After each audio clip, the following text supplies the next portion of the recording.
Smells like pee-pee and poo-poo in here. No, seriously, why does it smell like caca and wee-whiz in here? The point of Love Island, at least for me, is to not have an intelligent thought for an hour, but I can't help but think every time I watch a new season how shit I'd be at Love Island. Being in there for even a week, I think, would send me over the edge. Neon lights, neon furniture, 15 people in my bedroom, cameras everywhere, British people, and right after I wake up I have to discuss how I'm feeling. This is the bad place.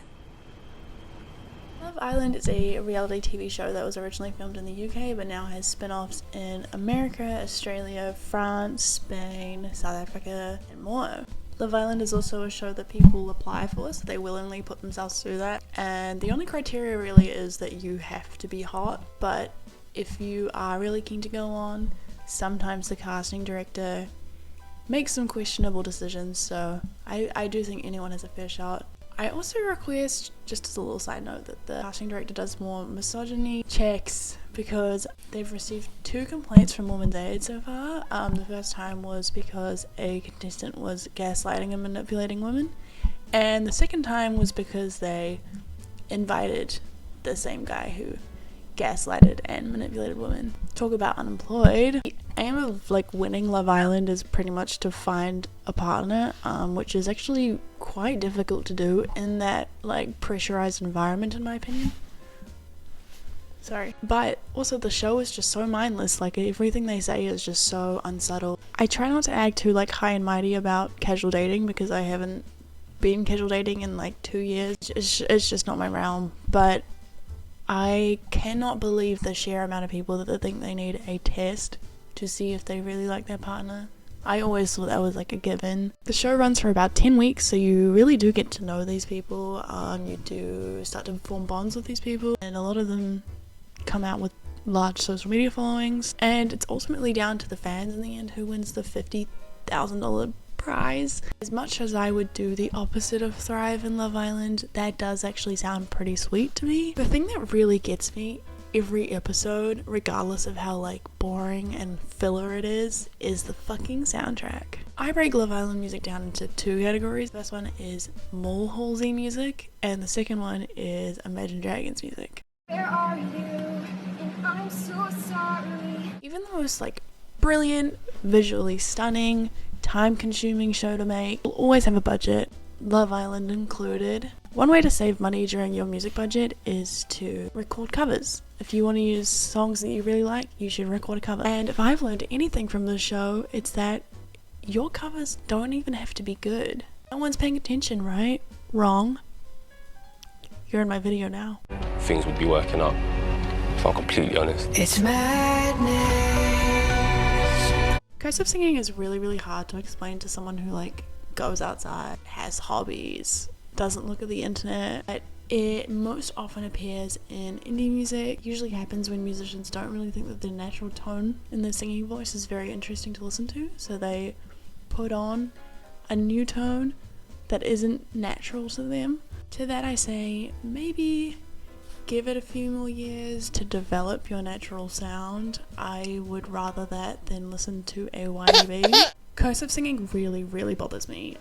We've lost some of the best voices of our generation to cursive singing. That being said, I do think cursive singing is quite fitting for Love Island. How else are they affording guest appearances from Neo and Rita Ora? I want to jump in the pool so bad. Do it then. Should we do it? Let's do it. Also become a bit of an inside joke online. Billie Jean is not my lover. You know that we are living in a material world, and I am a material girl. I think my biggest issue with cursive singing is we both know you don't sound like that, and you just want me to pretend? What, you gonna pay me? The actors are on strike right now. I have no real issue with cursive singing on Love Island. I think it's hilariously fitting, and honestly makes me laugh when there is a shit episode. I know that cursive singing has always got me. It's also a great palate cleanser for the host. I think his name's Ian Sterling. Fuck, I hate his commentary most of the time. Sometimes he gets me, but a lot of the time he makes me want to die. The second Love Island music category I want to talk about is what I call Imagine Dragons adjacent music. The Love Island music director loves Imagine Dragons, and you know how I know that? First of all, they've played them a lot, and second of all, if they can't play them again, they'll play something adjacent to it, something just as loud. Think of the most dramatic battle music that a 14-year-old would use on a TikTok edit, and not one that's super talented, but one that's just started. These songs will most frequently appear when the islanders are asked to gather around the fire pit for dumping, or if someone does something really girl boss. Why you put that much work into a relationship? Every single round she threw her comments. I feel like she just always wants to be involved in drama, so I'm not even going to entertain her. I'm not going to give her the satisfaction. Look at Ella being the bigger person. What you on about? You're the fucking spokesperson and suddenly you haven't fucking spoke for about 4 weeks.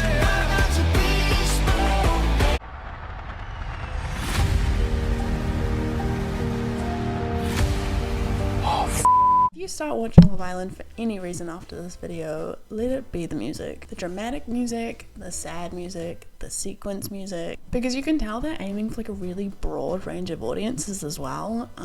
They play anything from Imagine Dragons to, I think they had a Biba Doobie song even. They'd Painted Black twice this season. Think of the most dreary song you know. They've definitely made a rock cover of it. Think of the happiest song you know. They've definitely made an emo cover of it. Hopefully you can hear this.